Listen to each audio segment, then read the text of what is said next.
Hi friends, welcome back to our channel. இன்னைக்கு இந்திராஸ் கிச்சனில் இனிப்பு அவல் செய்ய போகிறோம். வாங்க வீடியோக்குள்ளே போகலாம்.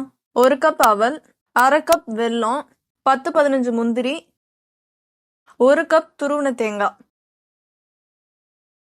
பேன் வச்சுட்டு 2 ஸ்பூன் நெய் ஆட் பண்ணிக்கோங்க. இந்த முந்திரியை லைட்டாக ஃப்ரை பண்ணிட்டு தனியாக எடுத்து வச்சுருங்க. வேற ஒரு பாத்திரம் எடுத்துட்டு நம்ம எடுத்து வச்ச வெல்லத்தை ஆட் பண்ணிக்கோங்க. 1 கிளாஸ் அளவுக்கு தண்ணி ஆட் பண்ணிட்டு கொஞ்ச நேரம் கொதிக்க விடுங்க. இது கரையட்டும். இது கரைஞ்ச அப்புறமா இந்த வீடியோ உங்களுக்கு பிடிச்சிருந்தா மறக்காம லைக், ஷேர் அண்ட் சப்ஸ்கிரைப் பண்ணுங்க. நம்ம ஒரு கப்ல அவல் வச்சிருந்தோம். அதுக்கு மேலே ஃபில்டர் வச்சுட்டு வெல்லத்தோட பாவை ஃபில்டர் பண்ணி அதில் ஆட் பண்ணிக்கோங்க. இப்போ அவலையும் அந்த பாவையும் நல்லா மிக்ஸ் பண்ணிக்கோங்க. இதே மாதிரி கொஞ்சம் கொஞ்சமாக பிரித்து ஃபில்டர் பண்ணி ஆட் பண்ணிக்கோங்க. ஆட் பண்ணிட்டு நல்லா மிக்ஸ் பண்ணிக்கோங்க. இப்போ நம்ம துருவி வச்ச தேங்காவை இதில் ஆட் பண்ணிக்கலாம். இதை நல்லா மிக்ஸ் பண்ணிக்கோங்க. 1/4 ஸ்பூன் அளவுக்கு ஏலக்காய் தூள் இதில் ஆட் பண்ணிக்கோங்க. அதுவும் நல்லா மிக்ஸ் பண்ணிக்கோங்க.